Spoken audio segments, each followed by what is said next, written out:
अरे तुम्हारे पाकिस्तान में इतने लोग नहीं जितने हमारे यहाँ ईद पर बकरे काटे जाते हैं।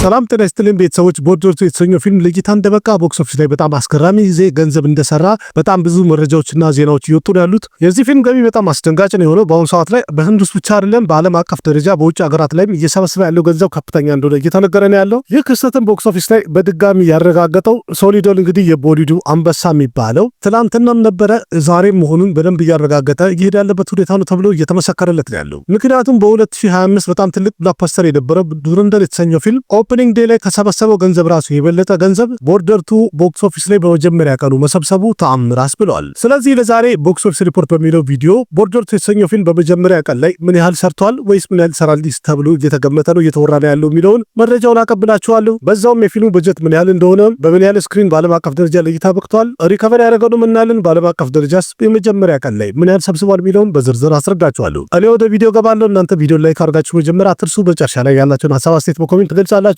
ወደ ቪዲዮ እንግባ። अरे तुम्हारे पाकिस्तान में इतने लोग नहीं जितने हमारे यहाँ ईद पर बकरे काटे जाते हैं। በመጀመሪያ ይህንን ፊልም በሲኒማ ስለምናየው እሁድ ጥር 17 በሴንቸሪ ሲኒማ 7 ሰዓት ላይ ተገናኝተን ሁላችንም እንድናየው ግብዣ አቀርብላችኋለሁ። ውድ ቤተሰቦች ቦርደርቱ የተሰኘ የሶሊዶል አዲሱ ፊልሙ ይዘቱ ዋር ድራማ ፊልም እንደሆነ ቀደም ብሎ ተነግሯል፣ የሚታወቅ ነው። ይህን ፊልም ዳይሬክት ያደረገው አኑራግ ሲንግ የተባለው ዳይሬክተር ሲሆን የፊልሙ ፕሮዲውሰሮች ደግሞ ጄፒ ደታና ቡሸን ኩማር ናቸው። በዚህ ፊልም ላይ ከፊት ቦታውን ይዞ የሚጫወቱት ወይም መሪ ተዋናዮቹ የቦሊውዱ ታዋቂው አክሽን ስታር ሶሊዶል፣ ከሱባ ማውሮ የሚተውኑት ድልጂት ዶሳንች፣ በሩን ደወን እና ሃንሼቲ ናቸው። ቦርደርቱ የተሰኘ ፊልም ገና ይሰራል እንደተባለ ህንድ ውስጥ በጣም ሲጠበቅ ነበረ። ሁሉም እርግጠኛ እንደሆነም ደግሞ ፊልሙ ገና ለእይታ እንደበቃ የመጀመሪያ ቀን ላይ ከፍተኛ ገንዘብ ይሰበስባል፣ ተመልካቹም ይወደዋል፣ ፊልሙ ስኬታማ ይሆናል ተብሎ ሲገመት ነበረ። ምክንያቱም እንደሚታወቀው ቀደም ብሎ ገደር የሚለው ፊልም ክፍልት ይዞለት መጥቶ ነበር ሶሊዶል። ያ ፊልም ገና ለመጀመሪያ ቀን እይታ እንደበቃ ወይም ሲኒማ ላይ እንደታየ ከፍተኛ ገንዘብ በመሰብሰብና በጣም ብዙ ሰው ግር ብሎ ስላየው የሶሊዶል ጊዜ አብቅቶለታል፣ ስለዚህ የድሮ ጊዜ አክተር ነው እንጂ አሁን ላይ አይሸቀልም አብቅቶለታል ያለ ሰው ጠቅላላ ያፈረበትና አፉን ያዘበት ስራ ነበረ። ቦርደርቱም ይሰራል ተብሎ ወይም ይሰራል ተብሎ አናውንስ እንደተደረገ ሁሉም እርግጠኛ ሆነ ሲጠብቅ የነበረው ቦርደርቱን ሪከርድ እንግዲህ የፊልም በጣሶና ሰብሮ ይሄዳል ብሎ አስቦ ነበረ። በትክክልም እንደዛ እየሆነ ነው ያለው። ምክንያቱም ቦርደርቱ የተሰኘው ፊልም ዛሬ ላይ መጀመሪያ ቀን ላይ የሰበሰበው ገንዘብ አሁን ላይ እየተነገረ እንዳለው ከሆነ ከገደርቱም የበለጠ ገንዘብ እንደሰበሰበ ተነግሯል። ከዛ ሌላም ባለፈው ዓመት ለእይታ በቅቶ አሁን ላይ ስኬታማነቱን ያስከተለው ዱረንደር የተሰኘው ፊልም ከዱረንደር ኦፕኒንግ ዴይ የበለጠ ገንዘብ በመሰብሰብ በ2026 እንግዲህ ከፍተኛ ገንዘብ የሰበሰበ የመጀመሪያ ፊልም መሆን ችሏል ወይም ሪከርዱን አስቀምጧል። በእርግጥ ይህ ፊልም ለእይታ በቃ ሰዓት ላይ በጣም ብዙ ስክሪኖችን አግኝቶ ነበር ለእይታ የበቃው። በዛ ላይ ደግሞ በአገር አቀፍ ደረጃ ለፊልሙ ያለው ክሬዝ ከፍተኛ እንደሆነ እየተነገረ ነው ያለው። መልቲፕሌክስ ላይም ሆነ ሲንግል ስክሪን ላይ እያንዳንዱ ቦታ ከፍተኛ የህዝብ ቁጥር እየታየ ነው ያለው። ትልቅ ከተማም ሆነ ትንንሽ መንደሮች ላይ ስለ ፊልሙ የሚወራው ነገር በጣም እየተጠራና ከፍ እያለ ነው ያለው። ሁሉም መነጋገሪያ ያደረገው ስለ ቦርደርቱ ብቻ ነው። ዋናው ነገር ደግሞ በድጋሚ አርሚ ኦፊሰር ሆኖ ሶሊዶል ተመልሷል። ቦርደርቱ በተሰኘው ፊልም የመጀመሪያው ክፍል ደግሞ ምን ያህል ስኬታማ እንደነበረ እንኳን እንደዚህ በአፌ ከምነግራችሁ በላይ ነው። ሁላችሁም ታውቁታላችሁ። የዛ ስኬታማ ፊልም ሁለተኛ ክፍል ይሰራል ስለተባለ የፊልሙ ሃይፕም በጣም ከፍተኛ ደረጃ ላይ ነበረ።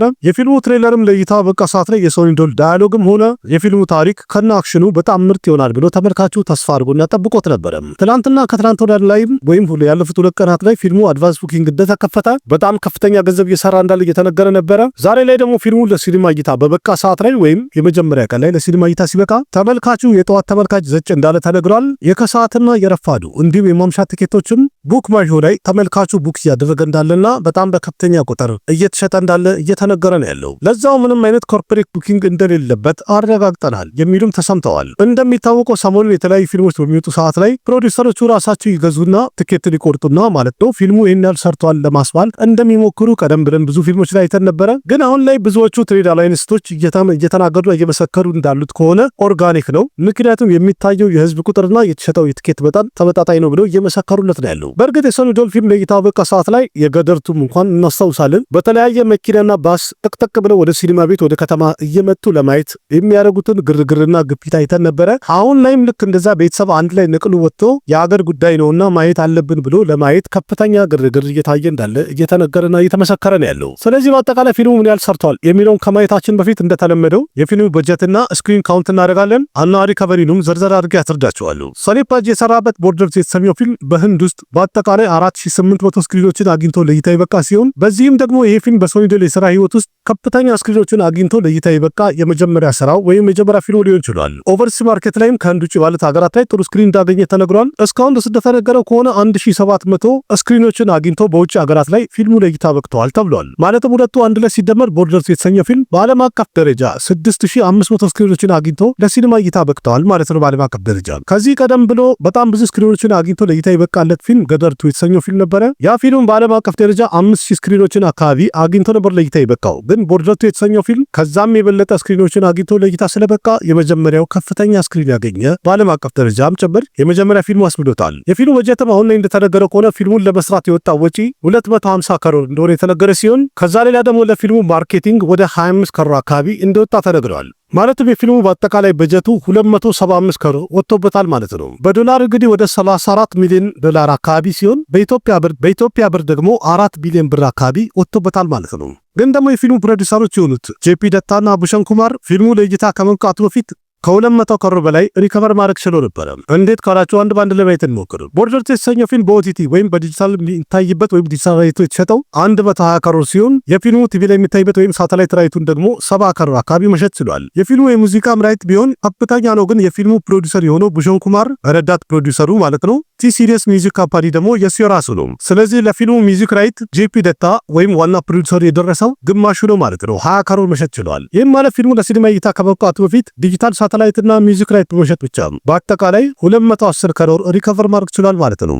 ፊልሙ እንኳን ቦክስ ኦፊስ ላይ ምርጥ ገንዘብ መሰብሰቡ ማይቀር ነው። ግን የፊልሙ ፕሮዲውሰሮች ዲጂታል ሳተላይትና ሚውዚክ ራይት በመሸጥ ብቻ 210 ከሮር ምርጥ ገንዘብ መሰብሰብ ችለዋል። ዛሬ ላይ ቦክስ ኦፊስ ምን ያህል ሰብስቧል የሚለውን ደግሞ ስናይ ከጠዋት ጀምሮ የተቆረጡ ትኬቶችና አድቫንስ ቡኪንግ ላይም ለዛሬ ሰው የቆረጠ ትኬት ሲታይ ከ60 እስከ 85% ከፍተኛ እድገት እንዳሳየ ተነግሯል ወይም ተገምቷል። ይህም ማለት እንግዲህ ያለፉት ብዙ ወራት ማንኛውም የቦሊውድ ፊልሞች በሚወጡ ሰዓት ላይ መጀመሪያ ቀን ላይ ያልታየ ከፍተኛ ፐርሰንት ታይቷል ቦርደርቱ ላይ ከድሮ እንደሌላ ማለት ነው። በዛ ላይ የፊልሙ የከሰዓት የማምሻውና የማታ ቲኬትን በጣም በኃይለኛው እየተሰበሰበ እንዳለ እየተነገረ ነው ያለው። እስካሁን ድረስ በወጣ ሪፖርት እንደሚያሳየው ከሆነ ቦርደርቱ የተሰኘው ፊልም የመጀመሪያ ቀን ላይ ኦል ኢንዲያ ኔት ኮሌክሽን 42.50 ከሮር አካባቢ ይሰበስባል ተብሎ ተገምቷል። ምክንያቱም በመላ አገሪቱ ላይ ከፍተኛ የሆነ የህዝብ ቁጥር እየታየ ነው ያለው። ይህም ማለት እንግዲህ በኔት ኮሌክሽን ብቻ ከዱረንደር ፊልም የበለጠ ኦፕኒንግ ዴዩ እንዲሁም ሰሪፓጅ የሰራበት ገደርቱ ከተሰኘው ፊልሙም ከፍተኛ ብልጫ ያሳየ ገቢ ሆኗል። በኔት ኮሌክሽን ፊልሙ 42.50 ከሮር መሰብሰብ ይችላል። ያ ገንዘብ ራሱ በግሮስ ሲቀመጥ ደግሞ ኦል ኢንዲያ ግሮስ ኮሌክሽን 50.15 ከሮር ሆኖ ማለት ነው። ከህንድ ውጭ ባሉት ሀገራትን ደግሞ ብናይ እስከዛሬ ድረስ የሶሊደር ፊልሞች በውጭ ሀገራት ከሰበሰቡት የበለጠ ከፍተኛ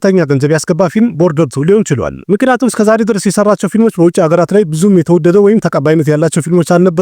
ቦርደርቱ ላይ ግን በዓለም አቀፍ ደረጃ ጥሩ አቀባበል እንዳገኘ የተነገረን ያለው በውጭ ሀገራትም። ስለዚህ እስካሁን ድረስ በወጣ ሪፖርት እንደሚያሳየው ከሆነ ኦቨርሲስ ማርኬት ላይ ቦርደርቱ የተሰኘው ፊልም በግሮዝ የተቀመጠው 13.25 ከሮር አካባቢ ይሰበስባል ተብሎ ተገምቷል። ስለዚህ ሁሉም አንድ ላይ ሲደመር ሰሪፓጅ የሰራበት ቦርደርቱ የተሰኘው ፊልም በዓለም አቀፍ ደረጃ በግሮዝ የተቀመጠው 63.40 ከሮር ሆነ ማለት ነው። ይህም ማለት እንግዲህ ፊልሙ ገና በመጀመሪያ ቀኑ ከ63 ከሮር በላይ ቦክስ ኦፊስ ላይ እየሰበሰበ ነው ያለው። ይህ ደግሞ አጀማመሩ ፊልሙ ብላክበስተር እንደሚሆን በደንብ ያረጋገጠ ሂደት ላይ ነው ያለው። ነገ ያው ዕለቱ ቅዳሜ ነው፣ ግማሽ ሆሊዴ ነው ወይም ረፍት ነው። ስለዚህ ነገ ላይ ከዛሬ የተሻለ ገንዘብ ይሰበሰባል ተብሎ ይገምታል። ከነገ ወዲያ ደግሞ እሁድ ነው፣ ሙሉ ቀን ሁሉም ረፍት ነው። ለፊልም በጣም የሚመችበት ቀን ነው። ስለዚህ እሁድ ላይም የፊልሙ ገቢ በጣም ከፍተኛ ይሆናል ተብሎ ተጠብቋል ወይም ተገምቷል። በዛ ላይ ሰኞ ደግሞ ሪፐብሊክ ዴይ የሚያከብሩበት ቀን ነው፣ ጃንዋሪ 25። ስለዚህ በዕለቱ ቀኑን የሚዘክር ፊልም ስለሆነ ከፍተኛ ገንዘብ ይሰበሰባል ተብሎ ተገምቷል። ስለዚህ ሁሉም ነገር በትክክል ከሄደና ተመልካቹ ፊልሙን ከወደደው የፊልሙ በጀት 275 ከሮር በመጀመሪያ ዊኬንዱ ላይ ፊልሙ ሊሰበስብ ይችላል የሚለው ፕሮባቢሊቲ ሰፋ ያለ ነው። በአሁኑ ሰዓት ላይም ቢሆን የፊልሙ ክሬዝ በጣም ከፍተኛ ነው። ስለዚህ የፊልሙ ዊኬንድ 4 ቀን ስለሆነ አርብ፣ ቅዳሜ፣ እሁድ፣ ሰኞ።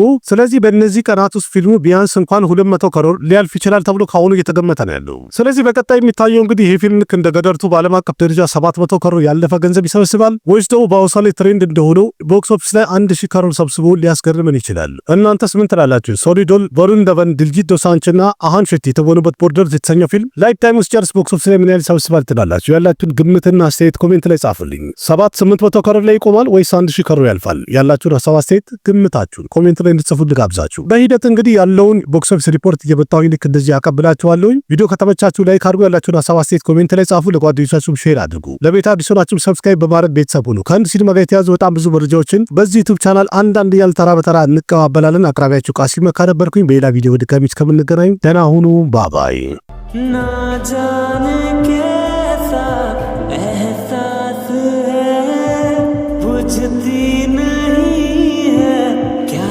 प्यास है क्या नशा इस प्यार का मुझ पे सनम छाने लगा कोई चैन होता है क्या करूँ हाय, कुछ कुछ होता है क्या करूँ हाय, कुछ कुछ होता है।